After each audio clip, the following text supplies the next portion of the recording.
Good morning, good afternoon, or good evening. Welcome to today's ISC2 Security Briefings webinar. Today we're joined by Ricardo Font from Gigamon, today's event sponsor, and he's going to be going through a presentation for us in this first of a multi-part series talking about TLS 1.3. I know a lot of you are probably in the process of rolling that out if you haven't already, and I think you're going to get some great insights from him. But before we get started, just a couple of quick housekeeping items. I know you out there in the audience are never shy. Please, as you come across items in the presentation materials that you have a question about, or even a comment, maybe you want to give some of your own insights, drop those over to me in the questions tab. Ricardo's promised to save us some time at the end for live Q&A. Also, at the end, and I'll remind you again when we get to that point, please let us know what you think of the material. Too high level, too low level, just right. If it's the Goldilocks moment, by all means, let us know. Also, if you have any problems, audio drops, or the slides aren't properly advancing, we found 9 times out of 10, just click and refresh in your browser. We'll bring things back to life. If you do have technical problems, we have folks from BrightTalk that are monitoring and standing by on the back end just to make sure everything runs smoothly. Over in the attachments and links section also, we've put a copy not only of Ricardo's presentations, but a number of other supporting elements for today's conversation. Feel free to share those with your friends and colleagues, along with the URL that we're in today, because shortly after we conclude, it'll be made as an archive. So we want to go ahead and let those folks who couldn't make it live and get their questions answered, at least to listen to the recording, hopefully learn a little something, and get that all-important CPE credit, which we'll post about 5 to 7 business days after we conclude here today, as long as you've stuck with us for at least 45 minutes. So with the housekeeping items out of the way, Ricardo, I'm going to turn things over to you and keep an eye out for those questions and comments from the audience. Absolutely. So thank you so much for that, and hopefully that audio is still coming through okay? Absolutely, crystal clear. Excellent. All right. Well, thank you very much for that. And again, my name is Ricardo Font. I am currently the PMM for the Gigamon Insight, Threat Insight product, actually.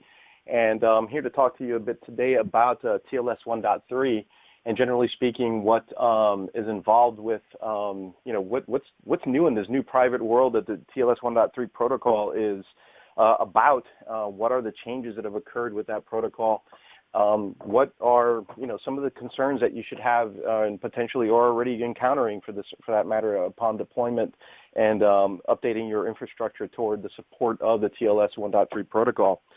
So as part of the agenda, we're going to go through an overview a bit of transport layer security. I find it almost nearly impossible to talk about the changes that have occurred with 1.3 with at least diving a little bit into what went on prior to it. And also, talking a bit about what are some of the statistics that we see behind the protocols, and also what necessitated some of the changes that have occurred with the protocol itself. So we'll go over also what changes within TLS 1.3, the advantages and challenges that you may face. Also, and of course, reviewing some of the deployment considerations that you're going to have as you're looking to update your infrastructure towards supporting it. And then finally, some of the things that we found in terms of implementation for the caveats and gotchas, what are the things that you should start considering about or thinking about insofar as centralization of decryption, whether or not you're going to be able to do inline versus out-of-band decryption, and finally, what are going to be some of the best practice deployment strategies for upgrading to TLS 1.3. So without further ado, I'll jump straight into it. First off, I'll start off with an anecdote here, and this is more about I think it was June of 2018. There was a mandate by PCI that required that all versions of TLS that were prior to 1.2 for inter-traffic communications, internal network communications, would no longer be supported.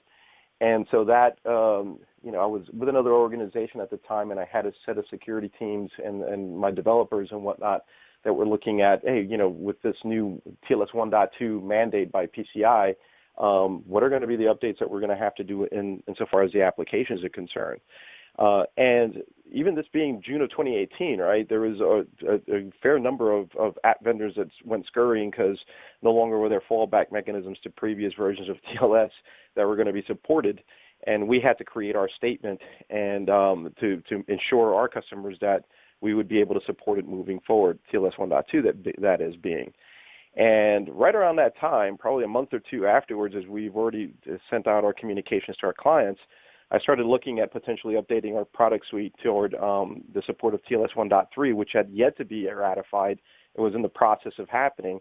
And that, of course, hit in August of 2018. And after a review with some of my engineers and the like, and we started looking across it, they looked at me very bewildered and said, it just breaks stuff. And so it was one of the consensus of like, oh my God, there's going to be some changes that we're really going to have to consider, and a lot of people will have to consider with TLS 1.3. Now, I know that's kind of a simplistic view, and I kind of want to go into the details of what it is when we say make a statement like it breaks stuff. It has more to do with the fact that there are a lot of things that have been improved within the protocol that really did away with a lot of really bad security practices. And as we well know, security is usually the kind of like the seesaw battle between the ability to actually have deployment considerations or at least backward compatibility and things of that nature and usage, as opposed to security, which has a tendency of locking things down more and make things a little bit less interoperable. So overall, TLS has gone through a series of iterations, obviously, and always with the thought in mind that as we went forward with TLS, that it would maintain backward compatibility. The problem is that you can take this to the extreme, right? So now we're at, and this has now been ratified, TLS 1.3 as part of this history of TLS. You saw that it started off as far back as 1995 with SSL, and now we're in ratification of 1.3 in August 8th of 2018, or at least August of 2018. And you still have a lot of environments out there that are still supporting all the way back to those initial versions of SSL. And the problem is, in the terms of interoperability has now won out over security in a sense, and has basically made the entire suite of protocols more insecure and more vulnerable to the different types of attacks that we're seeing and actually have been implemented today in today's networks. So in order to fully, and this is holds true, or at least is a very important thing to consider when looking at all this, because the world today is basically turning all encrypted. You might go out there into the internet and find a whole series of different polls as to how much of what percentage of network traffic is encrypted nowadays. But we know that this protocol basically enabled the entirety of e-commerce, and so there's a good chance that there's a big percentage of that traffic that continues to move forward being encrypted, and it has been. We're seeing that greater, and depending on the poll that you see, you'll see any numbers between 80 and 90% of internet traffic, and greater than 50 to 60% of all internal traffic being obfuscated and encrypted in some way, shape, or form.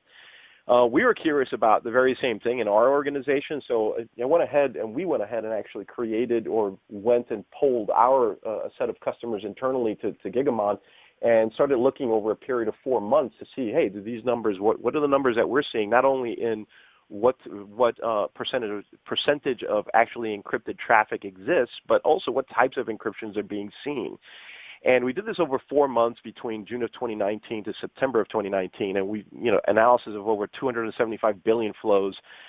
We really concentrated on, organizations that are in the Fortune 1000 and ones that are representative of the different verticals that you see here. In other words, looking at technology, healthcare, financial, retail, and other types of technologies that are more based on those that are trying to protect intellectual property. And so when we went through all of these numbers and started cranking these numbers out, this is what we found.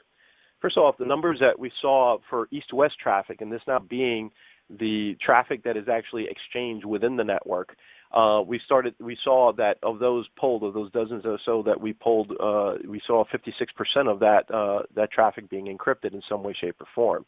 So that falls in line with the numbers that we had seen published by a lot of other folks online in the 60% range of what east-west traffic was actually encrypted. And so far as north-south traffic, the in and out of the network, we saw numbers on the order of 81%, which falls well in line with everything else that we've seen published of between 80 and 90% of traffic nowadays being seen as encrypted. So these aren't fake numbers. This is for real. The world is basically getting more and more obfuscated. And when we started breaking down the usage of TLS also in terms of east-west traffic, obviously the greatest percentage, and thankfully the greatest percentage of traffic is somewhere around 80% for the usage of TLS 1.2. But still surprisingly, right, we still see numbers like 8% and even 3%, and even a small percentage of SSL traffic. So TLS 1.0, 1.1, and SSL is still out there, and it still exists. And these are very insecure protocols at this point that really should not be present and really should be removed in terms of, support moving forward. In terms of north-south traffic, we saw something very similar in terms of the numbers.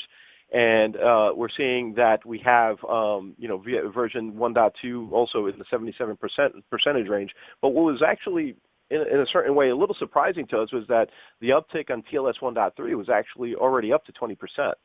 So the adoption of the protocol, and we're talking about maybe a year and change so far since it's been ratified, has been pretty fast, since we've got companies like Amazon and Google and others that are really pushing for this moving forward and securing their sites using TLS 1.3.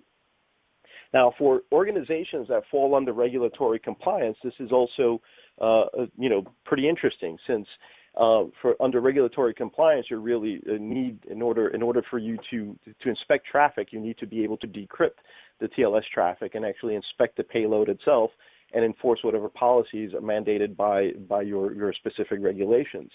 And so the fact that TLS 1.3 is now being adapted more and more means that the kickover, or at least a turnover to TLS 1.3, needs to actually be accelerated within organizations that actually fall under these regulations. So moving forward here, I'm going to move here into the polling question.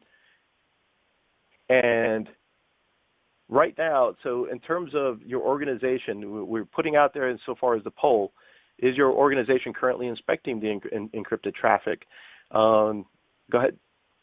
Brandon, you there? Yep, I am here indeed, absolutely. So we'll let the votes start to trickle in here now, and see what the uptick is, shall we say, on inspection of encrypted traffic.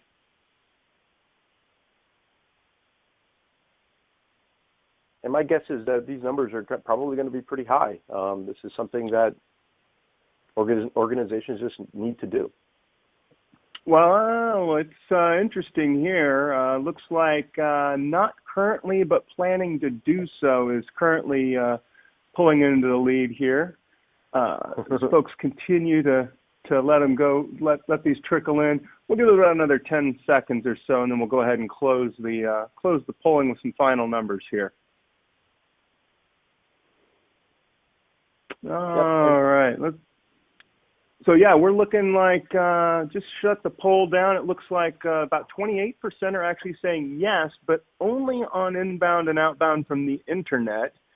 With coming in kind of close in that 23% range as we decrypt and inspect all traffic, with the balances being almost evenly split across the last three sections there. So very interesting inputs to this, and I'm curious, Ricardo, what are your thoughts? Yeah, it's not entirely surprising to me, to be honest with you, because insofar as, there are a lot of network administrators and security folks that I talked to that said, yeah, they know in terms of they had mechanisms in place to actually decrypt the inbound and outbound traffic, or actually inspect that traffic, but they were kind of blind to what was going on internally to their network. And in particular, when I was seeing the upgrade to the 1.2 for that PCI compliance that I was talking about earlier, that I had many interviews where they were kind of like scared of what could potentially happening right underneath their noses insofar as east-west traffic. So yeah, there is a bigger push to try to get as much of it inspected as possible, but even those that aren't doing it are kind of wondering, hey, this is something we need to do, and when are we going to start? So let me go ahead and move forward here. So looking at this, and I'm just going to kind of go very quickly through some of the background on TLS, and as we know, this really is a protocol that enabled e-commerce in general. And it's really, the idea of being able to exchange securely information, sensitive information, via an insecure medium, that being the internet. And that's being accomplished through the use of cryptographic keys that allow the authentication, authorization, and encryption of the traffic that you have. And this is basically, your Wikipedia, so to speak, definition, as you see in the hyperlink below. The main thing that you're after, though, when you're talking about TLS, is the ability to actually, provide confidentiality, authentication, and integrity in the communications that you're performing. Confidentiality obviously being, making sure that anyone who's intercepting the communications between you and a second party cannot actually decrypt that information or insert themselves as a man in the middle to actually see what that sensitive information is. Of course, when you're talking over the internet, you need to have some sort of validation of whether or not the person that you're talking to is actually who they say they are. So TLS provides the ability to then authenticate who exactly that is and making sure that they actually are who they say they are. And so the protocols and the algorithms that are part of the protocol itself have parts that will deal with the confidentiality piece, one part that will deal with also with the authentication piece, and the third part, which you will see also and is talked about a lot about, is the integrity. Making sure that the traffic that you exchange is not only complete in terms of having everything that you need, come across the wire, but in addition, it hasn't been tampered with in any way, shape, or form through the use of things like message authentication codes and the like to ensure that integrity is there. So as a background to that, and when talking a lot about, and the reasons why I kind of go into a little bit of these pieces here, because these are going to have a lot of, each and every one of these pieces that we're kind of mentioning here, there are going to be some implications that come about with TLS 1.3 that touch on each and every one of these subjects. And we know that in terms of like being able to basically ensure that you have an encrypted channel of communication between two persons or two devices, there are various ways of accomplishing it, and the simplest way, obviously, is going to be the use of what we call symmetric keys. In this case, you use a key the same key that is actually used to encrypt the traffic is actually used to decrypt that same traffic. And so what you'll need to have is both parties actually have access to that same key. And if my friend Joey and I are trying to communicate on my internal network in here, then I can actually walk over and sneakernet that key over to him, give him that key, and he can decrypt all the traffic that I send him and vice versa. I can obviously authenticate that I'm handing it to Joey since I'm actually visually confirming that, right? And of course, I can authenticate that whether or not he receives the entirety of the communication simply by maybe yelling over the cue ball. But of course, when you're talking about what is the internet today, and now Joey actually takes off and takes the remote job over out in Norway someplace, all of a sudden that the ability to actually to have that communication encrypted and me being able to so freely and easily share that key becomes difficult. So way back in the 70s, there were a set of guys that everyone probably is very familiar with at this point that's on this call, the Rivas Shamir Adelman folks, or the RSA folks, went ahead and devised a series of algorithms that would allow the use of what we call asymmetric keys, which is taking a private key, a key that you know of, some piece of information that you know of, and deriving from it a public key that can be easily transferred via a medium, and using the public key to actually encrypt the information that I'm about to transmit, and using the private key to decrypt it. So now if I send my information to Joey, and Joey can now then take that public key that I sent him and encrypt the data that he's going to send back to me, and me, by virtue of having that private key, I can decrypt that in return and get the communication that comes back.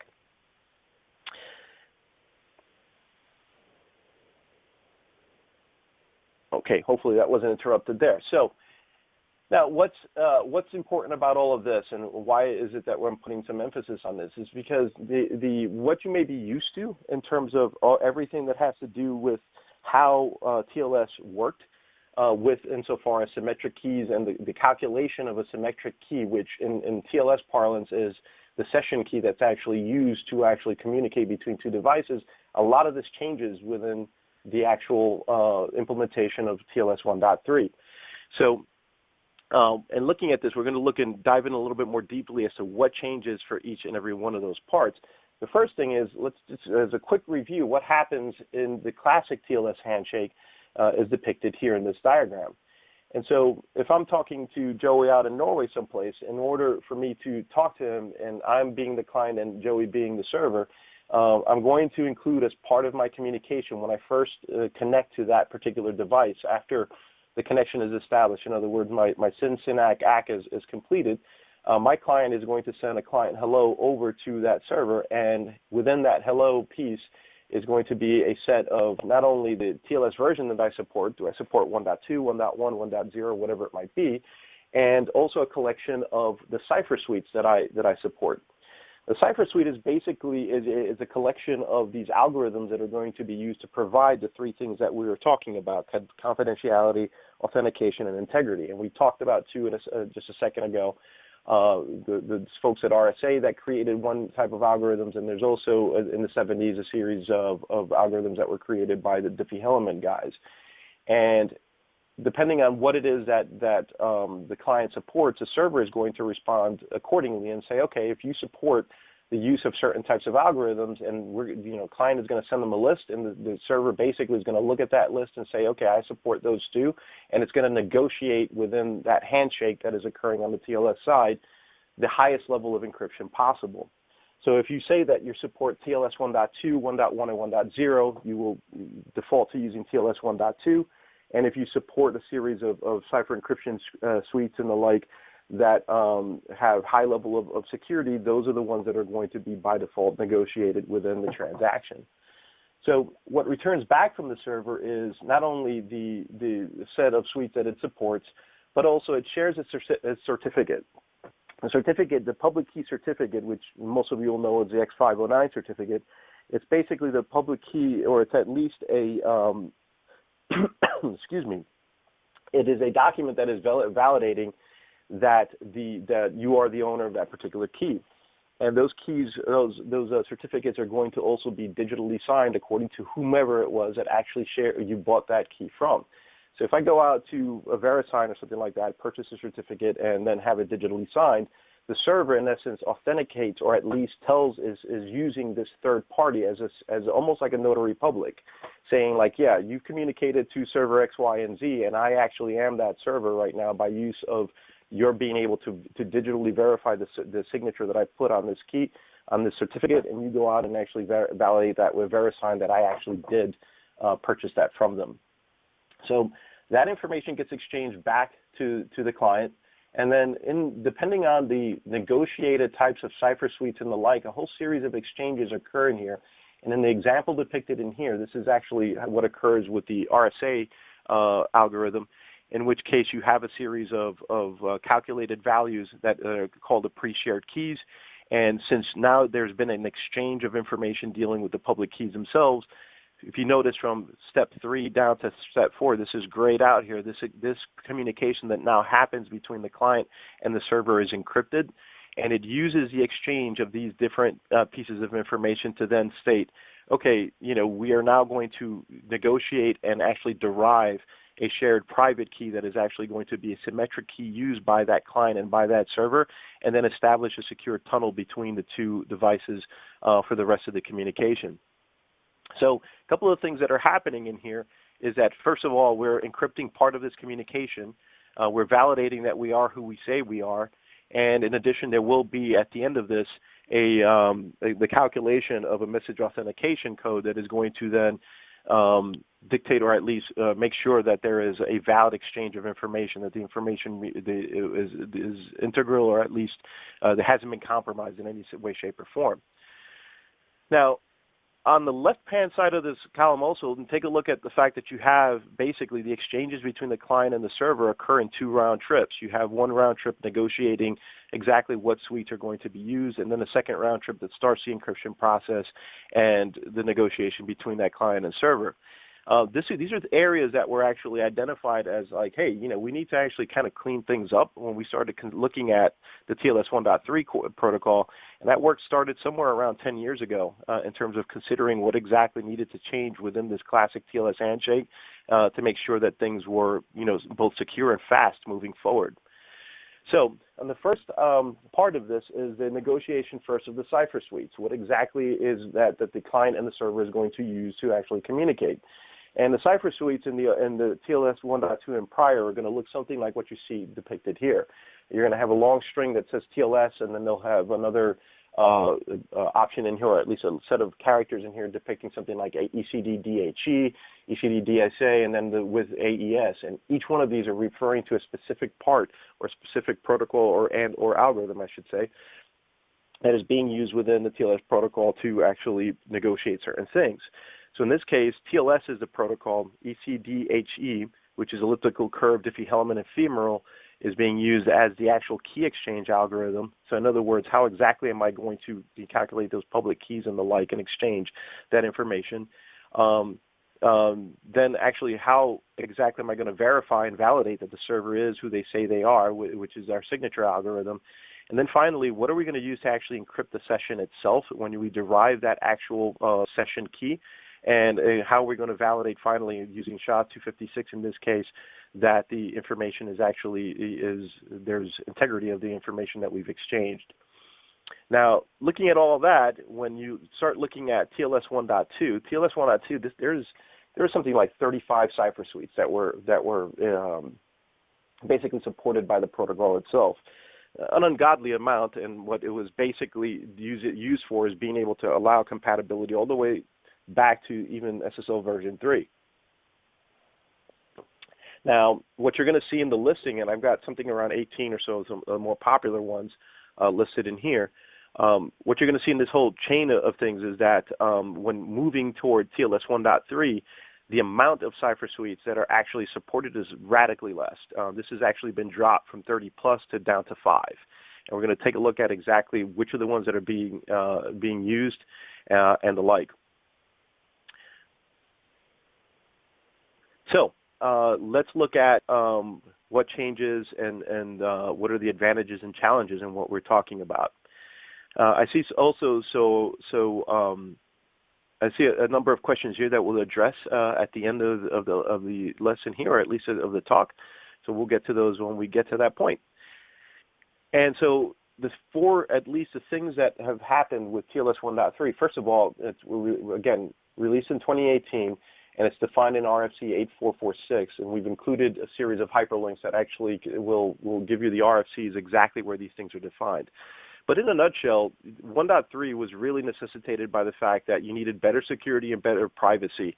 There were a series of hacks and the like that actually used, basically the vulnerabilities of the previous versions of 1.2 to actually gain access to an ungodly amount of data that was encrypted. And the other thing is that between the ratification of TLS 1.2 to now, we're talking 2006 to 2019, there's been a massive change in exactly what we use in terms of computers and the advent of mobility. And so when you're negotiating TLS and you're using your mobile phone, you need something that's a little bit faster and a little bit more lightweight in actually what it's doing. So speed was a huge consideration in terms of how do we boost security and actually boost speed at the same time when negotiating with a device that doesn't have as many resources. So those are the big driving factors for the move. The con, obviously, is that for organizations that are under regulatory compliance or basically even for those that are just looking to be at the head of the curve in terms of security and making sure they protect their intellectual property, all of a sudden they have to start considering exactly what these changes mean to the infrastructure that they may have in place to actually inspect encrypted traffic as a whole. And so what does that, let's look at what the more significant changes are. And the amount of changes that have occurred with TLS 1.3 are, and I'm just going to build this out here to keep all 4 bullets here on the screen here as we talk about it. I've encapsulated the 4 that are kind of like the 4 major ones, but there's 10 years worth of time. There is a lot of consideration in a lot of different areas, a lot of updates to what is being used in terms of security in general for this. And so what I'm encapsulating here, though, are the biggest changes that are probably going to have an impact in how adopting the protocol is actually going to change, or at least things to consider when you're adopting it within your organizations. So the first portion of this is really that TLS 1.3 reduces the number of cipher suites, and one of the things that went on was a series of pruning. They said basically, yeah, you know what, you shouldn't really be using SSL or early versions of TLS. And so not only are we going to downgrade or at least not allow the negotiation of certain things, but also the cipher suites and the encryption methodologies and the keys that are being used for the older versions, we're basically going to deprecate them and get rid of them altogether. So that was the first major thing, and we'll see what the implications are of that in a moment. Also, when you're talking about static keys, and we're in the exchange that is negotiated within the TLS handshake. Depending on the type of algorithm that you use and what exactly was negotiated between those the client and the server, you can basically use a static key, or at least have the session key that's derived always be the same key, and that's for organizations that have to decrypt and actually do legitimate purposes, decrypt traffic and inspect it. The fact that you can no longer actually take that traffic and push it off to an infrastructure that's going to allow you to decrypt it could be a major problem. It is going to be a structural change that needs to happen, and we'll see what that entails here in a moment. But TLS 1.3 basically gets rid of a bunch of cipher suites and, in essence, does away with the usage of static keys and always uses ephemeral keys. And I'll describe what that is here in a moment. Bullet 2 here, talking about speed, the TLS handshake in general has been simplified. You're going to see that a lot more. Before, there was a lot of kind of like looking at and talking about okay, you tell me what you have, I tell you what I have, and a lot of back and forth between the client and the server. Because we can make a lot of suppositions because of the simplification of what we're going to support, there are a lot of things that were able to be shortened and sped up within the actual handshake itself. TLS 1.3 also prioritizes something that we call perfect forward secrecy. And if you're not familiar with that term, what basically that means, and this is really lessons learned from attacks, right? As the old saying says, mother necessity is the mother of invention, right? There are a series of attacks where, in essence, attackers were able to take mirrored traffic, record a series of traffic over a period of time, and then force the negotiation in the TLS handshake of a less secure cipher suite and or encryption algorithms that were easy to break. So if it took them a few hours to basically crack the algorithm or crack the key itself, if it took them a few hours, they could record all of that traffic over that period of time, and then when they finally crack the key, they can go backwards and actually decrypt all of the traffic that they had recorded. Well, the use of things and perfect forward secrecy is in essence the ability to negotiate a very unique key that is unique per each session. So in this case, if somebody actually were to decrypt or actually manage to crack the code, so to speak, in the communication between the client and the server, only the communication between that client and that server at that period in time is actually compromised. So you can't go backwards in time and saying, oh, let me use the same key to decrypt everything else that I recorded. The use of, or at least the enforcement of perfect forward secrecy in general, basically makes that an impossibility. So when you consider all of that, and I'll go in here in a second some of the things that actually force this to be a thing, but also, and last but not least, there's an additional speed uptake that TLS 1.3 brings about in the support of something that we call zero round trip time, and this has to do with the ability of what happens when a session actually starts again, right? If you have an interruption in terms of communications between the client and the server, what exactly is going to happen in that resumption of the actual session itself. So what necessitated this? Well, for anyone that has worked with TLS at all, there's always the one thing that you'll note is that TLS there's always a known thing within TLS, which is the fact that using this asymmetric key exchange and the like always has some vulnerabilities related to somebody inserting themselves in the middle of the communication, or what we know as the man-in-the-middle attacks. And of course, there's a whole series of things that have been done to ensure that this doesn't happen. However, what we started seeing, in these dates that you see here, and you're seeing a couple of the more publicized ones that were out there in terms of the attacks down in 2016 for the Drown attack, Sloth attack, Poodle, Freak, Logjam, pretty interesting names for all of these.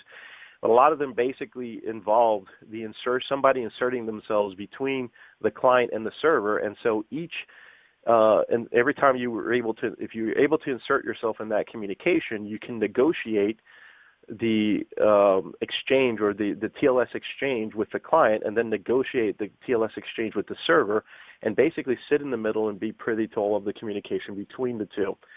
That was used, that man in the middle was used to, in essence, downgrade the version of TLS and the versions of supported ciphers and the like, so that they can easily be cracked, and then basically all information be decrypted from there forward. So these were, the big push, right? The reasons why all of this happened, among many others, right? Again, 10 years in the making. So let's start looking at each one of these things that were improved individually. So the pruning aspect of this started off as taking away the support for the on the confidentiality piece, the support for differing algorithms. What you need to know here is that what has happened in TLS 1.3 is that Diffie-Hellman has won out over RSA.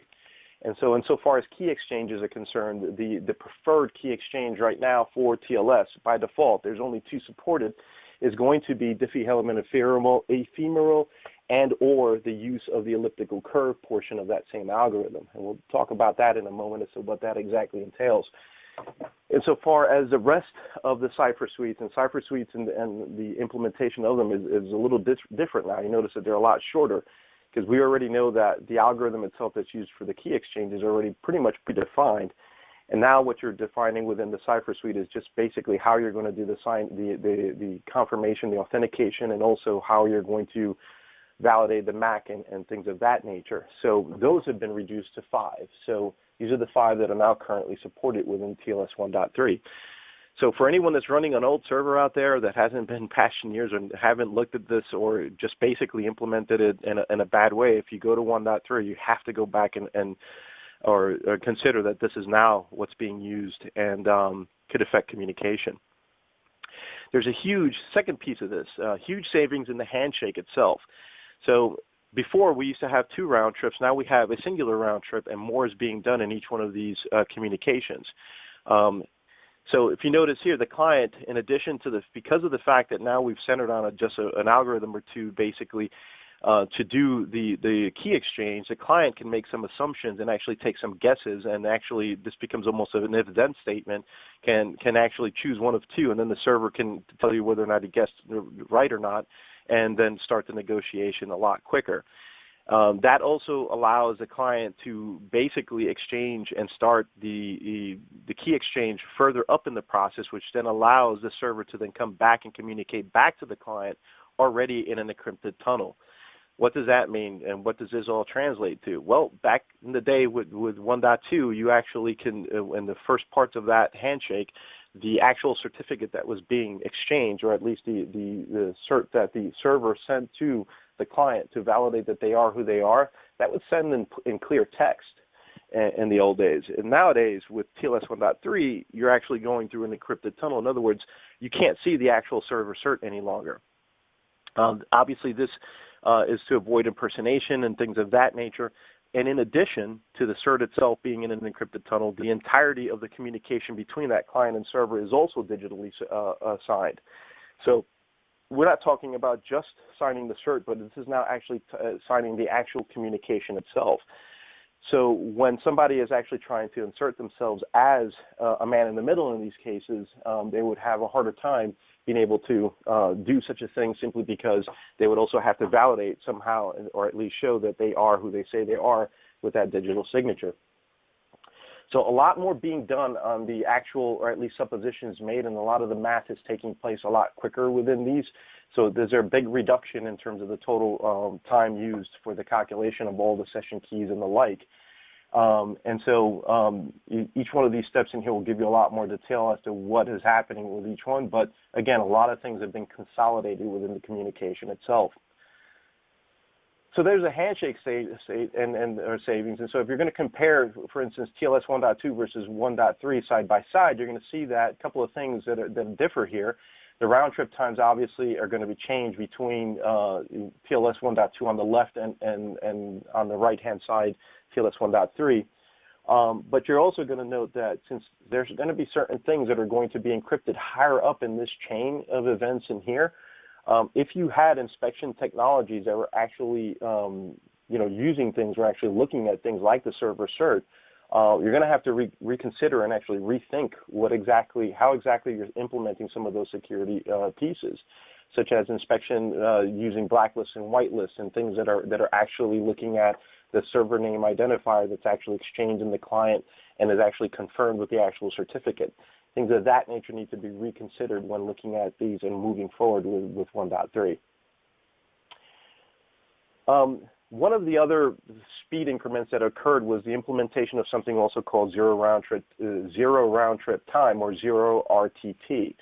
And this is basically when in previous versions, when TLS 1.2, as an example, negotiated and created its handshake and the like, in the cases where somehow the communications was interrupted, what the client and the server were doing was actually storing some encrypted information locally on the devices, to then when the session were to resume again and the first start of that handshake, they can actually then use that encrypted information and restart the session.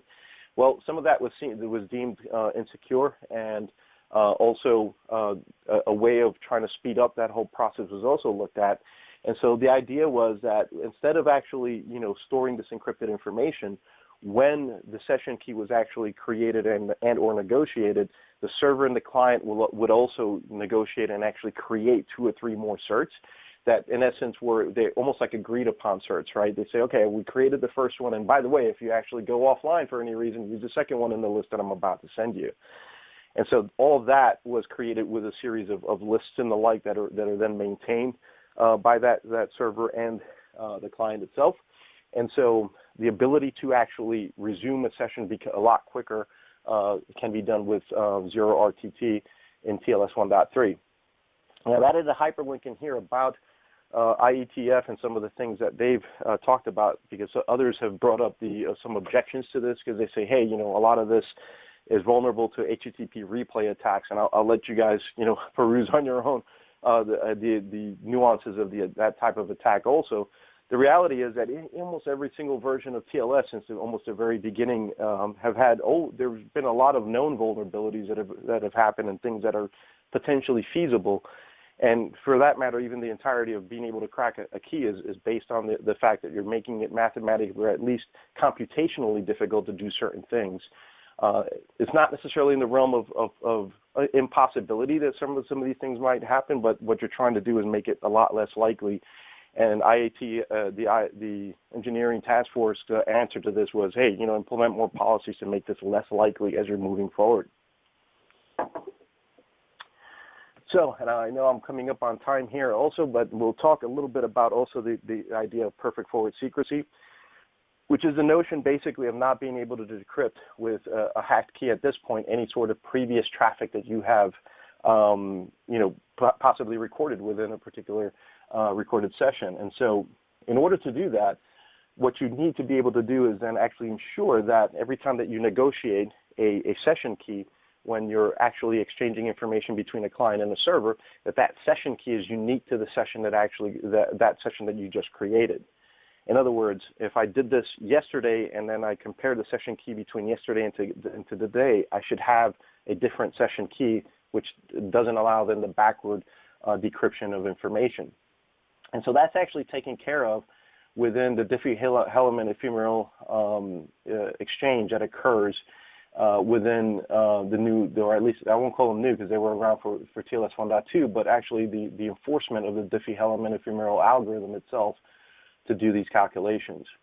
And so, in essence, what, the math that you see involved in here in terms of the actual calculation basically involves, using certain seed numbers and things that generate some randomness inside of the creation of private keys and then their associated public keys, which ensure then that after this math actually transforms, that the shared secret or the key that's actually generated at the end of this actually is something that's different from the last time it was actually created.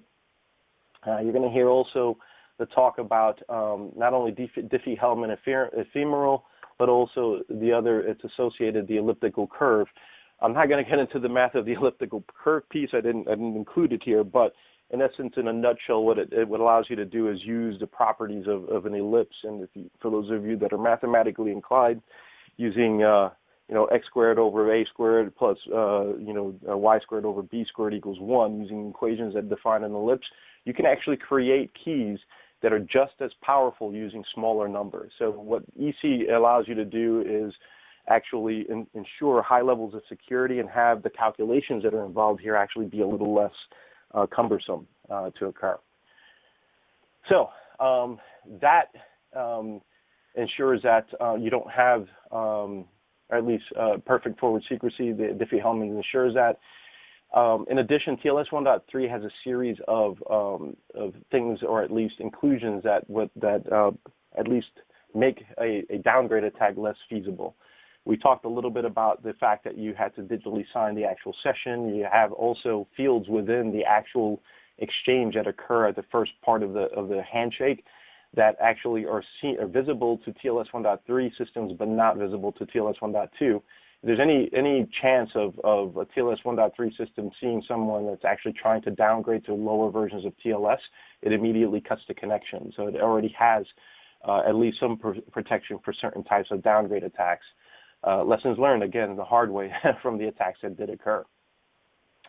So in a nutshell then, wrapping this up here a bit, in terms of the advantages, you have speed, you have a handshake that's streamlined, you have the use of speedier algorithms, reduce cipher suites in general. You have also a summary. Again, this is a summary of changes of everything. There's a lot of things that occurred under the hood that I haven't covered in here, but trust me when I tell you, there's been a big cleanup in the back end of this. And also, at the end of the day, there's going to be this seesaw battle between security and privacy, right? What organizations are going to be, what are you going to be able to do to inspect this traffic? This is going to be something that obviously is going to be handled more individually at the organizational level or the vertical level accordingly. So there are going to be some privacy, obviously, changes. So in all of this, however, in terms of deployment and use, there's going to be a series of challenges. And so there are going to be changes that need to happen depending on how it is that you're inspecting. If your organization is inspecting traffic these days and you're used to doing it a certain way, if you implement TLS 1.3, you're going to have to really look at how the infrastructure is set out. There are going to be there'll need to be some changes in terms of the apps, in terms of the licensing, and in terms of the infrastructure itself. I'll give you a synopsis of that here in a moment. You definitely need to review what your policies and practices are. Take a close look at how each and every one are going to be impacted by the changes in TLS 1.3. And also, again, the privacy risk reward. Is it going to be worth actually implementing this based on the amount of risk? How much, again, security is one of those things that it's how much risk are you willing to endure, right, to ensure that your communication is private. So in terms of deployment considerations, and I know a few of you have mentioned that you had within the previous poll that you had already something happening within the deployment. Here's polling question number 2. Does your organization plan to upgrade to TLS 1.3? And if so, what sort of time frame?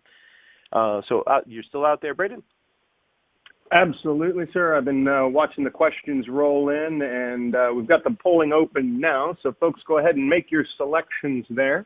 And as those trickle in, Ricardo, hopefully we'll have time for a few questions at the end, but I know you've got a extremely detailed deck, and ladies and gentlemen, we have made that available to you over in the attachments and links section.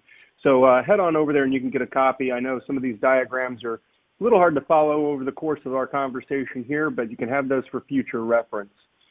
All right, we'll keep this open about another 15 seconds or so, Ricardo, so we can get back on track. But right now it's looking like, wow, a relatively even split, plus or minus 3 percentage points, right around the 17 to 23% across about all 5 of these, with the plan on upgrading within the next 1 to 3 years seeming to lead. It jumped to 24% at the end. That seems like a long time out when we've already heard that 1.3 may have some theoretical flaws already. Yeah, and that's it's interesting because and if you look at kind of the adoption rate that we saw, even in some of the metrics that I shared at the early part of this presentation, it kind of falls in line with what we're seeing straight across the board. It's there was already known vulnerabilities in 1.2, and we're dropping even, that exposure and that risk at 1.3. But even at that, we know that there is still significant things to address within all of this. So, I think that kind of falls in line with kind of what I expected across the board. So moving forward from here, let's look at what some of these considerations are. And I share within the deck also a couple of hyperlinks to some documents that are really good insofar as really laying out exactly what the infrastructure changes are. And the IETF puts a good one out that actually goes through the use cases in a great amount of detail. But I'm going to give it to you in a nutshell here as to really what happens.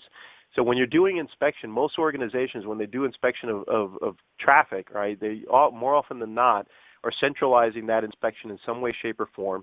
And they're looking at the things at north-south traffic, the in and out of the network, the inbound and outbound, and then east-west traffic being the side-to-side. In other words, my internal servers, how are they communicating, or my clients and my servers inside of my network are communicating side-to-side, that east and west consideration.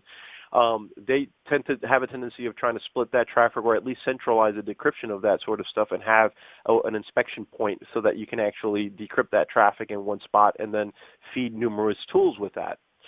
So in looking at that, insofar as infrastructure is concerned, you're going to see that whatever routers you have, whatever switches you have, are usually you're going to take are going to tap into that network traffic and use an active tap, series of devices that exist out there, aggregate that traffic, all the VLANs that you have within your network, and you're going to have some sort of area of centralized TLS decryption that is going to have a static key within it that is then going to decrypt that traffic passively. In other words, you've taken a mirror of the main traffic that's coming into your network, and you're taking that mirrored traffic and sending it off to be decrypted and then inspected by the series of devices that you have here. That's great and all, but now with TLS 1.3, in essence, you don't have the ability to actually use a static key and actually add it into this TLS decryption device that will allow you to actually decrypt that traffic passively. So a big caveat in here is that this sort of infrastructure, if you've been using things like that and using passive mode decryption, you're going to have to really rethink this, because TLS with the use of TLS 1.3 with the use of ephemeral keys no longer will allow the use of static keys, and you'll have to have unique sessions that are maintained open while you're doing the inspection. What that means, and what that means in a nutshell, is that you're going to probably have the use of middle boxes or proxy servers of the like, and have an infrastructure that will now take and actually actively decrypt that information while it's actually happening and send that information back, inspect it, and have the results come back, which in essence means that you don't have an out-of-band mode that can be used any longer. You can't use things like passive decryption. You're going to have to do everything in line. For organizations that are already doing that, probably not as big a deal, but there's a big percentage of organizations that are doing things passively and actually doing this for inspection for security purposes and for forensics overall. So that's a big consideration. And so in terms of best practices, what we really recommend, and I'll give you a breakdown here of some of the things, and actually Forbes actually created a really good list of this, and I put that as a hyperlink here, and I encapsulated a few of these, making sure that if you have websites that are facing the internet, that you make sure that you upgrade those and have all the services support TLS 1.3. And also internally for any sort of policy implementation, also make sure that you have the right deployed browsers. And these are some of the lists of the browsers that support TLS 1.3. And in addition, that those browsers are actually compatible with whatever you have in place in terms of policies. I can't state this one enough. Plan a budget around TLS 1.3. I mean, there's a lot. If you're looking to do this in the next 1 to 3 years, be at least in the very early stages of it right now, considering every single part that will be impacted by the things that we've already covered here in terms of how exactly this protocol is different and how some of the things that you're used to doing may no longer be feasible. So definitely plan a budget around it, and definitely have in place a mapping, or at least considerations of exactly what gets impacted. And of course, last but not least, that budget needs to also consider those architecture changes that will happen, since there's going to be a pretty massive change in terms of how exactly you're going to deploy that network and other things involving that decryption. So That is, in essence, and I'm sure I saw a series of questions that have popped up from the audience here. So that's, in a nutshell, what I have for TLS 1.3 here. And I guess, Brandon, I'll open the floor here to questions. I've got, maybe 5 minutes left or so. Yeah, we got a little bit of grace time, so we'll get through as many as we can. We had a couple of different questions come on around alternative protocols, one being QUIC, which came out of Google, and another around DTLS, handling at the UDP space. Can you talk about where these new and emerging protocols, I don't think either one of them is ratified at this point, last time I checked, but where is this fitting in people's protocol stacks? Well, I've seen in terms of DTLS, I've seen that, and even we've even heard in terms of protocols like also the using HTTP, DNS over HTTP, and other protocols of that nature too, in terms of trying to encrypt that info. A lot of them are in the early stages, or some of them are in later stages than others. The reality is that they're all, more than likely, most of these protocols are going to involve some sort of consideration as to exactly what supports them and what exactly in essence, what infrastructure changes are going to take place and whatnot. So I think that in terms of adoption and whatnot, it's still, we're kind of in that, VHS versus beta debate from back in the day, where you're going to have a series of protocols that are racing to the forefront to be the adopted one. TLS, of course, has been the one that's been most prevalent for so long. So in terms of interoperability, it's probably going to still be the one that's going to be the easiest to deploy and implement.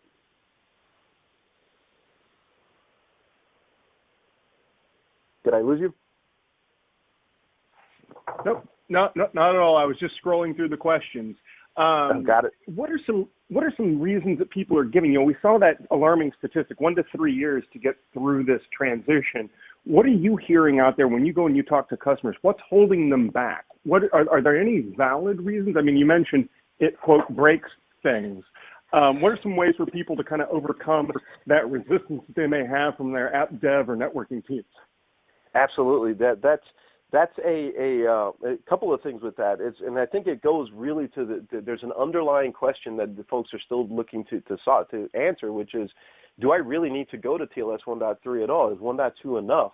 Is the changes that have been implemented in terms of security, is the risk that I'm actually bringing down a bit, is if I actually have a well deployed TLS 1.2, can I actually still make sure that I lower my risk overall and still have the ability to do things like inspect traffic and not have to do infrastructure changes or anything of the sort?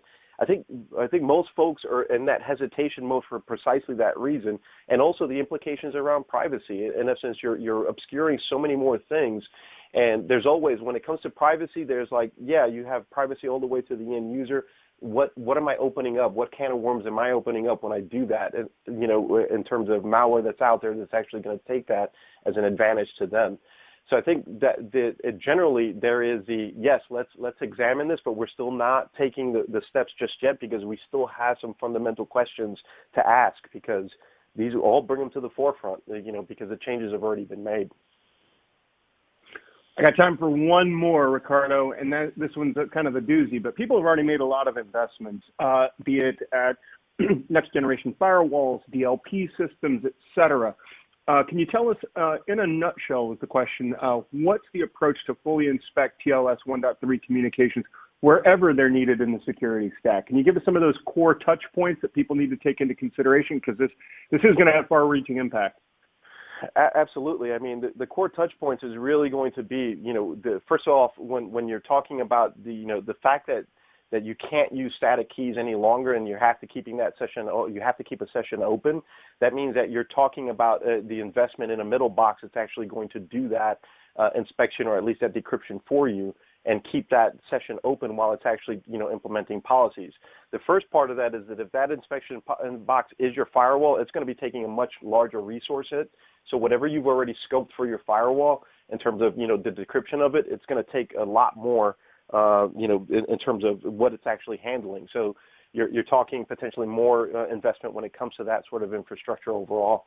I think the investment also in looking at what your endpoint systems are using in terms of potentially what agents they're using, and what if there is the possibility of actually doing an inspection on that sort of level. And there's going to be obviously the I should say the philosophical as to, do I do it at the end? Do I do it at in between? Where do I do this inspection overall? Those are the touch points are going to be the endpoint, the firewall, and definitely any proxy servers in between. Do you have an infrastructure that can handle that load? And what am I going to have to change if I now have to do this all in line and do it all on the spot?